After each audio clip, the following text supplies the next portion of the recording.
نحمده ونصلي على رسوله الكريم اما بعد بسم الله الرحمن الرحيم بلغوا عني ولو آية او كما قال النبي صلی اللہ علیہ وسلم۔ میرے عزیز طلباء کرام، چھوٹے بڑے بھائیوں، دوستوں، بزرگوں، یہ جو جمعرات کے دن ہمارا یہ بزم ہوتا ہے، جیسا کہ میں نے آپ سے پہلے بھی کہا تھا کہ اس کا تعلق ہمارے تعلیم سے ہے اور اس کا تعلق ہمارے تعلیم سے انتہائی گہرا ہے۔ انسان کو جہاں اللہ رب العزت نے کئی خوبیاں عطا فرمائی، وہاں ایک خوبی اللہ پاک نے یہ بھی بیان فرمایا کہ اللہ قرآن میں فرماتے ہیں الرحمن علم القرآن خلق الانسان علمہ البیان۔ انسان کو پیدا فرما کر اللہ رب العزت نے اسے بیان کا طریقہ اور سلیقہ سکھایا۔ دنیا میں جتنے بھی مخلوقات ہیں، ہر مخلوق اپنے دل کے راز اور اپنے دل کی بات دوسروں تک پہنچانے کی کوشش کرتی ہے، لیکن اپنے دل کی بات دوسروں تک پہنچانے کے مختلف طریقے اور مختلف انداز اللہ رب العزت نے ان کو عطا فرمائے۔ ان سب سے الگ تھلگ انسان کو ایک ایسی نعمت عطا فرمائی، ایسی نعمت اللہ نے دی کہ انسان اس نعمت میں ہر ایک سے ممتاز اور اعلیٰ اور عرفہ ہے کہ انسان اپنے دل کے راز کو بیان کر سکتا ہے، اپنے دل کے درد کو کسی کے سامنے رکھ سکتا ہے، اپنے دل کے ارمانوں کو کسی کے سامنے بیان کر سکتا ہے۔ اس کے علاوہ جتنے بھی مخلوق ہیں ان کو اللہ رب العزت نے یہ بیان کی نعمت نہیں عطا فرمائی۔ اور اسی طرح اللہ کے نبی صلی اللہ علیہ وسلم نے ہمیں حکم دیا، جب اللہ کے نبی آخری حج میں تمام صحابہ کرام کو جمع فرمایا اور آپ صلی اللہ علیہ وسلم کا وہ آخری بیان یعنی ایک اجتماع سے خطاب تھا حج کے موقع پر، کم و بیش 1.25 لاکھ انبیاء علیہم السلام تشریف فرماتے ہیں۔ کئی ارشادات اور کئی قیمتی نصیحتیں حضور نے انہیں کی، ان میں سے ایک یہ تھا کہ بلغوا عنی ولو آیہ، اگر تمہیں ایک بات بھی معلوم ہے تو وہ دوسروں تک کیا کرو، اس کو پہنچاؤ۔ اب یہ ہمارے طرف سے ہمارے لیے اللہ کے نبی صلی اللہ علیہ وسلم کی طرف سے کیا ہے، حکم ہے کہ جو بھی تمہیں دین کی بات معلوم ہو اسے دوسرے لوگوں تک کیا کرو، پہنچاؤ۔ اور اللہ پاک قرآن میں فرماتے ہیں ادع الی سبیل ربک بالحکمۃ والموعظۃ الحسنۃ وجادلہم باللتی ہی احسن۔ اس آیت میں بھی اللہ رب العزت دین کی طرف دعوت دینے کی طریقہ کار کو بیان فرما رہے ہیں کہ اچھی نصیحت کے ساتھ اور مضبوط دلیل کے ساتھ اور اچھے طریقے سے اور اچھی طرح ان سے مجادلہ کر کے بحث و مباحثہ کر کے ان کو سمجھا کر دین کی طرف ان کو بلائیں۔ تو میرے عزیز بھائیوں، دوستوں، تو جب ہمیں اور آپ کو دین کی طرف بلانے کا طریقہ معلوم نہیں ہوگا، آداب معلوم نہیں ہوں گے، کھڑے ہو کر چند لفظ بولنے کا طریقہ اور سلیقہ معلوم نہیں ہوگا، تو ایمان سے بتاؤ ہم کسی کو دین کی طرف دعوت دے پائیں گے؟ نہیں۔ دنیا میں کئی علماء ہیں، لیکن ایک عالم وہ بھی ہے کہ کھڑے ہو کر بیان کرتا ہے تو اس کو سننے کے لیے کوئی آتا ہی نہیں۔ حضرت جو ہے جمعے کے خطاب میں بیٹھے ہوئے ہیں، بیان فرما رہے ہیں، اور سارے مقتدی اپنے گھروں میں بیٹھ کر اپنی گھڑی میں دیکھ رہے ہیں کہ امام صاحب 1:35 میں تقریر ختم کریں گے تو میں 1:36 میں مسجد میں جاؤں گا۔ اور دوسری طرف ایک عالم وہ ہیں کہ جو ابھی اسٹیج پر آیا ہی نہیں کہ مسجدیں بھر جاتی ہیں، عوام پہلے سے آ کر انتظار میں ہوتے ہیں، جیسے کہ کوئی پیاسا آدمی پانی کے پاس کس طلب اور امید کے ساتھ آتا ہے۔ اب آپ دیکھیں عالم دونوں ہیں، لیکن یہ فرق کیوں ہے؟ یہ ان کے اس کمال کی وجہ سے ہیں کہ آپ اگر اصول اور ضابطے کے مطابق ان چیزوں کو سامنے رکھ کر خطاب کریں گے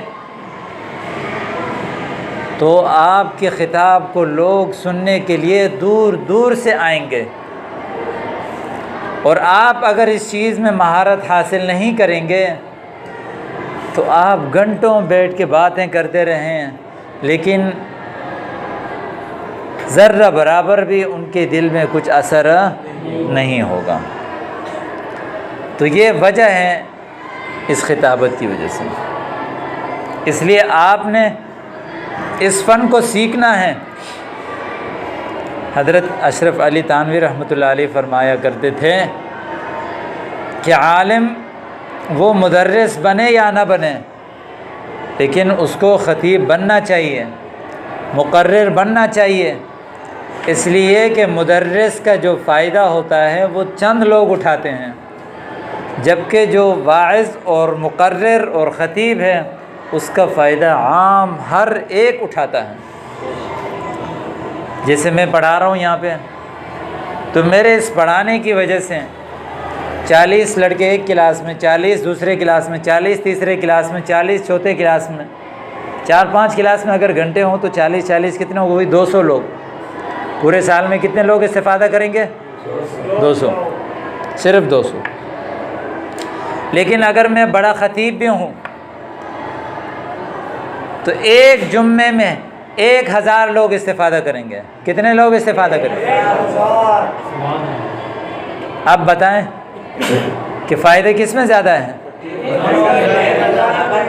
اور فرماتے ہیں کہ جو آدمی خطیب ہوتا ہے وہ اچھا مدرس بھی ہوتا ہے، شرط یہ کہ وہ صحیح پڑھا ہوا ہو۔ تو وہ اچھا مدرس کیوں ہوتا ہے؟ اس لیے کہ خطیب جب اس کو ذرائع ابلاغ، گفتگو کا طریقہ، سمجھانے کا طریقہ اور کس طرح بات کی جاتی ہے، یہ سارے طریقے اسے معلوم ہوتے ہیں، تو وہ ایک مشکل سے مشکل مسئلے کو آسان سے آسان بنا کر طلباء کے لیے پیش کر دیتا ہے۔ جبکہ دوسری طرف سے ایک آدمی جتنا بھی قابل ہو لیکن اس کو خطابت اور طریقہ گفتگو نہیں آتی تو وہ اس آسانی کے ساتھ اس مسئلے کو نہیں سمجھا سکتا جس آسانی کے ساتھ ایک مقرر عالم آپ کو وہ مسئلہ سمجھا دیتا ہے۔ ٹھیک ہے؟ تو اس لیے میرے بھائیوں دوستوں، آپ نے تقریر لازمی سیکھنی ہے۔ آپ اپنے علاقوں میں جائیں گے تو لوگ آپ سے یہ نہیں پوچھیں گے کہ آپ نے نحمیر کتنی پڑھی ہے، آپ کو گردانیں کتنی آتی ہیں۔ عبد النافع سے یہ کوئی نہیں پوچھے گا کہ آپ کو یہ ترکیب کتنی آتی ہے، آپ کو یہ گردان یہ فلاں لفظ کون سے باب سے ہیں، اس میں کیا تعلیلات ہیں، عربی میں مضمون لکھیں، یہ ساری چیزیں کوئی نہیں پوچھے گا۔ لیکن ایک چیز پوچھیں گے کہ مولوی صاحب آپ ہمیں نصیحت کیجیے، آپ ہمیں تقریر کریں، آپ ہمیں واعظ کریں۔ ایمان سے بتاؤ، اگر آپ نے 10 سال بھی پڑھا ہوا ہو اور کچھ کہنا نہیں جانتے، آپ کبھی انجمن میں آپ شریک نہیں ہوئے، اساتذہ آپ کو تقریر سکھاتے تھے اس میں آپ شریک نہیں ہوئے، تو آپ ایک لفظ بھی نہیں بول پائیں گے۔ اور آپ نے وفاق میں بھلے پوزیشن کیوں نہ لیا ہو تو وہ لوگ آپ کو 0 کے 0 ہی سمجھیں گے، 0 کے 0 ہی۔ لیکن دوسری طرف ایک طالب علم ہے، مدرسے میں سیمائی میں بھی راسب، ششمائی میں بھی راسب، سالانے میں بھی راسب، لیکن اچھی تقریر کرتا ہے اور اپنے علاقے میں جائیں اور کھڑے ہو کر شاندار انداز سے وہ خطابت کریں تو لوگ اسی کو کہتے ہیں واہ واہ واہ واہ، کیا واہ واہ۔ تو یہ اسی خطابت کی وجہ سے ہے۔ تو اس کا مطلب یہ نہیں کہ آپ صرف خطابت سیکھیں، ادھر سے آپ علم بھی سیکھیں گے، ادھر سے آپ خطابت بھی سیکھیں گے، اور یہاں آپ کو علم میں بھی مہارت، یہاں آپ کو خطابت میں بھی مہارت۔ تو یہ جب آپ معاشرے میں جائیں گے تو آپ کی عزت اور آپ کی شان اور آپ کی شخصیت کو یہ چیز جو ہے نا 4 چاند لگا دے گا۔ لوگ آپ کو گھنٹوں بیٹھ کر سنیں گے۔ عطا اللہ شاہ بخاری رحمۃ اللہ علیہ عشاء سے بیان کرتے 3 4 گھنٹے، مجمع کو پتہ ہی نہیں چلتا کہ 3 4 گھنٹے گزر گئے۔ خطبہ کھڑے ہو کر بیان کرتے ہیں، مجمع کو پتہ ہی نہیں چلتا کہ 2 2.5 گھنٹے گزر گئے۔ دل کرتا ہے کہ کاش کہ 2 4 لفظ اور بولتے ہیں، 1 2 گھنٹے اور بولتے ہیں۔ کرتا ہے یا نہیں کرتا؟ میرے بھائیوں دوستوں، یہ اس وجہ سے ہے کہ انہوں نے محنت کی ہے۔ انہوں نے کیا کی ہے؟ محنت کی ہے۔ اگر آپ محنت کریں گے تو لوگ آپ کو دیکھنے کے لیے، آپ کو سننے کے لیے، آپ کی زیارت کے لیے ترسیں گے۔ تو سب سے پہلے آپ اس کام کو سیکھیں اخلاص کے لیے۔ اس کام میں فائدہ زیادہ ہے۔ خطابت آپ کو لیڈر بنا دیتا ہے۔ لیڈر بننے کے لیے سب سے پہلی صفت یہ ہے کہ آپ کے اندر خطابت ہونی چاہیے۔ اگر آپ تقریر نہیں کر سکتے تو آپ کسی قوم کے لیڈر نہیں بن سکتے۔ قوم کا لیڈر وہی ہوتا ہے جو اچھی تقریر کرتا ہے، جو قوم کو جو ہے نا ایک پلیٹ فارم پر جمع کرتا ہے اور قوم اس کے اشارے کے تابع ہو جاتی ہے۔ جب آپ بول نہیں پائیں گے تو قوم کہاں سے آپ کو لیڈر بنائیں گے؟ گاؤں دیہاتوں میں آپ نے دیکھا ہوگا، جو آدمی اچھا بولتا ہے، اچھے وہ جرگے میں گفتگو کرتا ہے اور اچھے یعنی باکمال انداز میں گفتگو کرتا ہے، لوگ اس کو جو ہے نا جرگے میں بڑا بھی بناتے ہیں، لیڈر بناتے ہیں، رہبر بناتے ہیں۔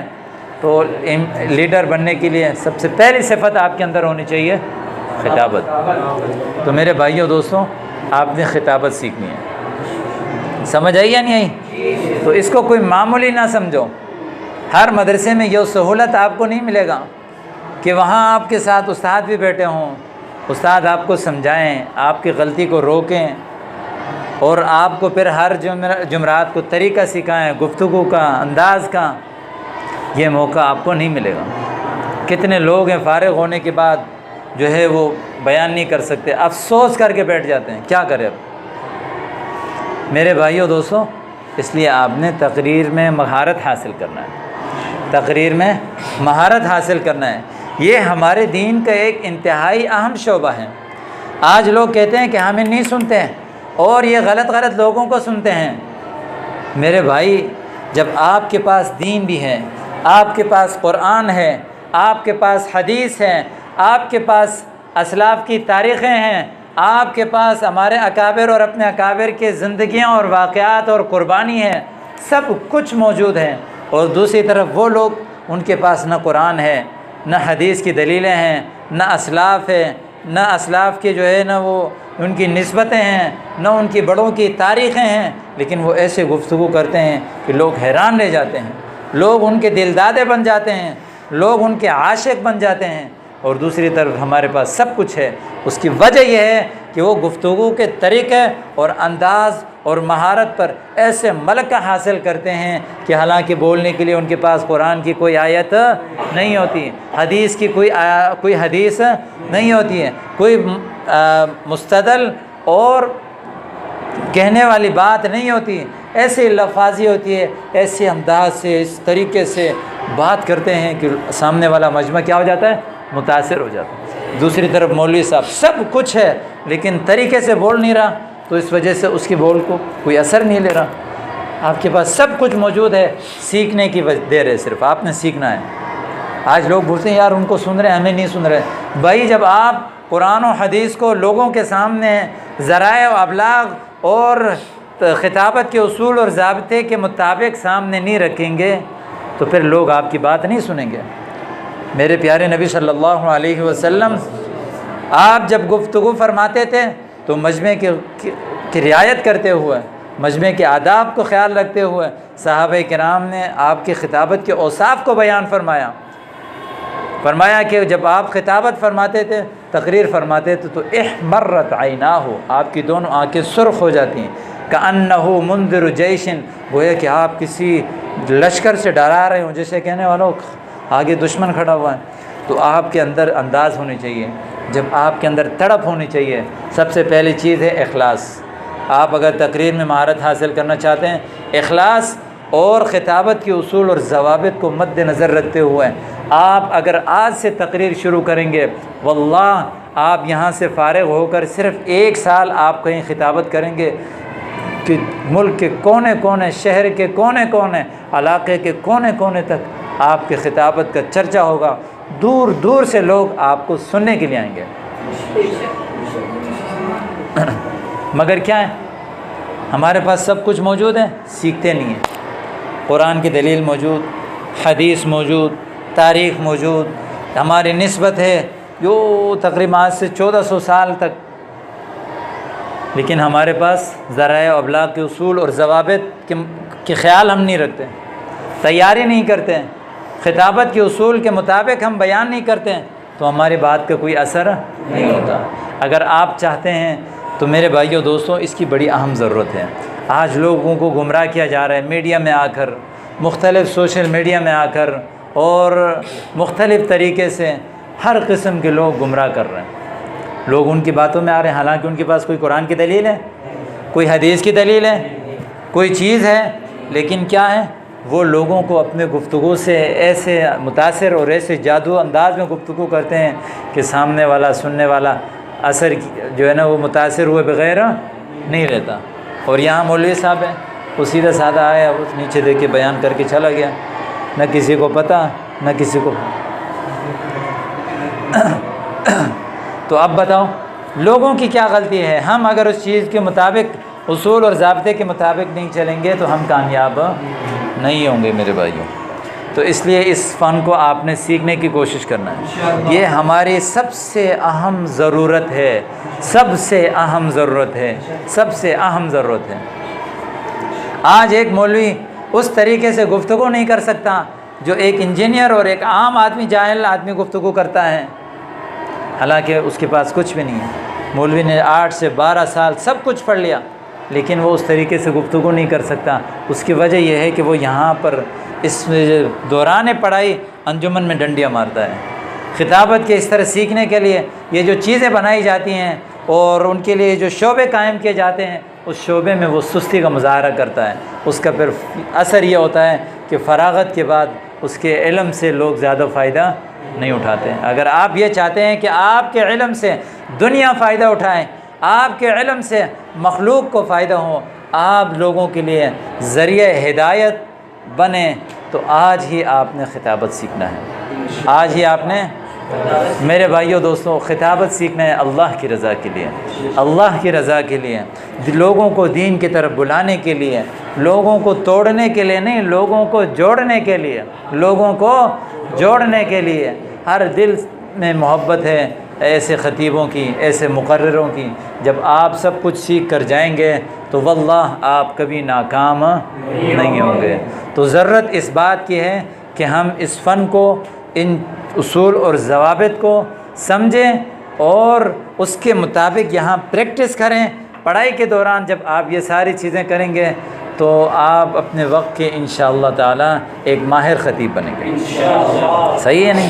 ہم کیا کرتے ہیں، یہاں پہ کھڑے ہو جاتے ہیں، 1-2 جملہ یا بیان نہیں ہو رہا مجھ سے، کیا کریں، تو وہ جو ہے نا بددل ہو جاتے ہیں۔ لڑکا آ جاتا ہے کھڑے ہو کے علامہ فاروقی بننے کے چکر میں، وہ کھڑے بیان کرتا ہے، پھر فاروق ہو جاتا ہے۔ اللہ کے پیارے وہ یہ نہیں سوچتا کہ اس کو جو ہے نا علامہ فاروقی بننے میں 30 سال لگے، 25 سال لگے، اگر وہ 25 سال بعد آج وہ اس مقام خطابت کی بلندیوں تک پہنچا ہے، اگر وہ 25 سال پہلے یہ پہنچتا تو ہر کوئی بن جاتا نا۔ پھر آج اگر طارق جمیل صاحب جیسے خطابت ہر بندہ فوری کر لیتا تو ہر گلی میں ہوتے۔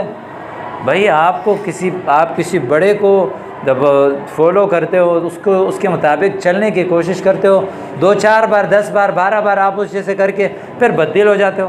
اگر اس جیسے اگر آپ 2 سے 3 دن میں بن گئے تو اس بیچارے کو 25-30 سال محنت کرنے کی کیا ضرورت ہے؟ آج ہی آپ خطابت سیکھو۔ میں آپ کو دوسری بات بتا رہا ہوں، کسی کی نقل کرنے کی آپ کو ضرورت نہیں پڑے گی۔ یہ جو جتنے ہمارے بڑے بڑے خطباء ہیں یہ کسی کی نقل کرتے ہیں نہیں، بس یہ اپنے مطابق اپنے انداز کے مطابق گفتگو کرتے ہیں، لیکن اصول اور ضابطے کو مد نظر رکھتے ہوئے ہر بندہ ان کو کیا کرتا ہے، پسند کرتا ہے۔ ادھر طارق جمیل صاحب کو دیکھیں، ادھر طارق مسعود صاحب کو آپ دیکھیں، ادھر فاروقی صاحب کو دیکھیں، ادھر حنفی صاحب کو دیکھیں، ادھر مختلف قسم کے جو ہے وہ مختلف خطباء کو آپ دیکھیں۔ ہر خطیب کا اپنا اسٹائل ہے، سارے ایک طریقے سے بولتے ہیں کیا؟ سارے ایک طریقے سے تقریر کرتے ہیں کیا؟ لیکن ہر ایک سے تمہیں محبت کیوں ہے؟ جب آپ بھی اس کے مطابق آپ چلو گے، آپ کا اپنا ایک انداز ہونی چاہیے، آپ اپنے انداز کے مطابق بڑے سادے انداز میں آپ گفتگو کریں، لیکن جب آپ اصول اور ضوابط کے مطابق آپ چلیں گے تو آپ کے اپنے جو عادت اور اپنا طریقہ ہیں اس پہ بھی لوگ آپ کے کیا ہو جائیں گے، دل دادہ ہو جائیں گے، آپ کے لیے لوگ جو ہے وہ عاشق ہو جائیں گے، سننے کے لیے جو ہے نا تڑپ پیدا ہو جائے گی ان کی۔ تو اس لیے اس کی ضرورت ہے، ہمیں علماء کو سیکھنے کی بڑی ضرورت ہے، اس کی بہت زیادہ شدید ترین ضرورت ہے اس کی۔ اگر آپ یہ نہیں سیکھیں گے تو آپ کا علم سے زیادہ فائدہ نہیں اٹھائے گا۔ تیسری بات میں آپ کو بتا رہا ہوں، دورے سے جب انسان فارغ ہو جاتا ہے تو ضروری نہیں ہے کہ ہر بندہ مدرس لگے، ہر بندہ جو ہے نا وہ تدریس کرے۔ 50-60 لڑکے فارغ ہو جاتے ہیں، اس میں سے 3 4 5 10 کہیں مدرس لگ جاتے ہیں، باقی اپنے کاموں میں لگ جاتے ہیں، کوئی خطیب ہے، کوئی کیا ہے۔ تو اب دیکھیں نا، آپ 50 لوگوں میں 10 سے 12 لڑکے جو ہے نا وہ عالم جو ہے وہ تدریس کر رہے ہیں، باقی اگر آپ خطیب بنیں گے، ہر بندہ خطابت سیکھے گا، 50 کے 50 لوگ اگر لوگوں کو دعوت دیں، آپ بھلے جس فیلڈ میں آپ کمپنی میں کام کریں، 2-4 لوگوں کو آپ وقتاً فوقتاً درس دیں، ان کو آپ بیان کریں، واعظ کریں، کسی 2 بندے کو پکڑیں، ان کو واعظ شروع کر دیں، تو آپ کا فائدہ چلتا رہے گا یا نہیں چلتا رہے گا؟ تو اس لیے میرے بھائیوں دوستوں، یہ اہم ضرورت ہے، وقت کی ضرورت ہے، ہماری اور آپ کی ضرورت ہے، دین کی ضرورت ہے، امت مسلمہ کی ضرورت ہے، اور آج اس چیز سے آپ نے ہرگز پیچھے نہیں ہٹنا ہے۔ اس سے اگر آپ پیچھے ہٹ گئے تو مستقبل میں آپ جو ہے نا بہت افسوس کریں گے، اور آپ کو بہت زیادہ پشیماندگی ہوگی، اور اس وقت کچھ بھی نہیں ہوگا، آپ کے ہاتھ سے سب کچھ نکل چکا ہوگا۔ اور میں وہ ایک بات ہمیشہ کہتا ہوں کہ ہم اگر آپس میں جیسے سیکھ رہے ہوتے ہیں نا، تو یہاں کوئی ساتھی اوپر آ کے کھڑا ہو جاتا ہے، کوئی غلط بھی کہتا ہے تو لڑکے ہنستے ہیں، ہم ہنسنے کے بعد پھر جا کے بیٹھ جاتے ہیں، بھول جاتے ہیں۔ اگر کبھی کبھی 1-2 دن تک ایک دوسرے کی تفریح کر کے ایک دوسرے کا مذاق اڑاتے بھی ہیں تو مقصد کیا ہوتا ہے ہمارا؟ ذہن فریش کرنا، کوئی تنگ کرنا مقصد نہیں ہوتا۔ لیکن یہی غلطی اگر آپ فارغ ہونے کے بعد جناب عالی آپ مسجد کی تقریر یعنی ممبر پر بیٹھ کر بلوچ غلطی کرے گا تو بولیں گے اڑے لعنت اس پہ، یہ پورا 10 سال مدرسے میرے کو بغیرت دا بچہ، تو تقریر بھی نہیں آتی، لوگ پھر تانا دیں گے، ساری زندگی یاد رکھیں گے اس مولوی کو کہ بھائی اس نے ایسے جو ہے نا وہ تو تقریر کے لیے کھڑا ہو گیا، اس کو کچھ نہیں آ رہا تھا۔ ہمیشہ یاد رکھیں گے، نسلوں تک یاد رکھیں گے۔ یہاں تو ہم لوگ ہمیں یہ نہیں پتہ پچھلے جمعرات کو کس نے غلطی کی، یاد ہے کسی کو؟ نہیں ہے نا، تو ساتھیوں سے نہ سے اس کی ٹینشن نہیں لیا کرو، سمجھ آئی؟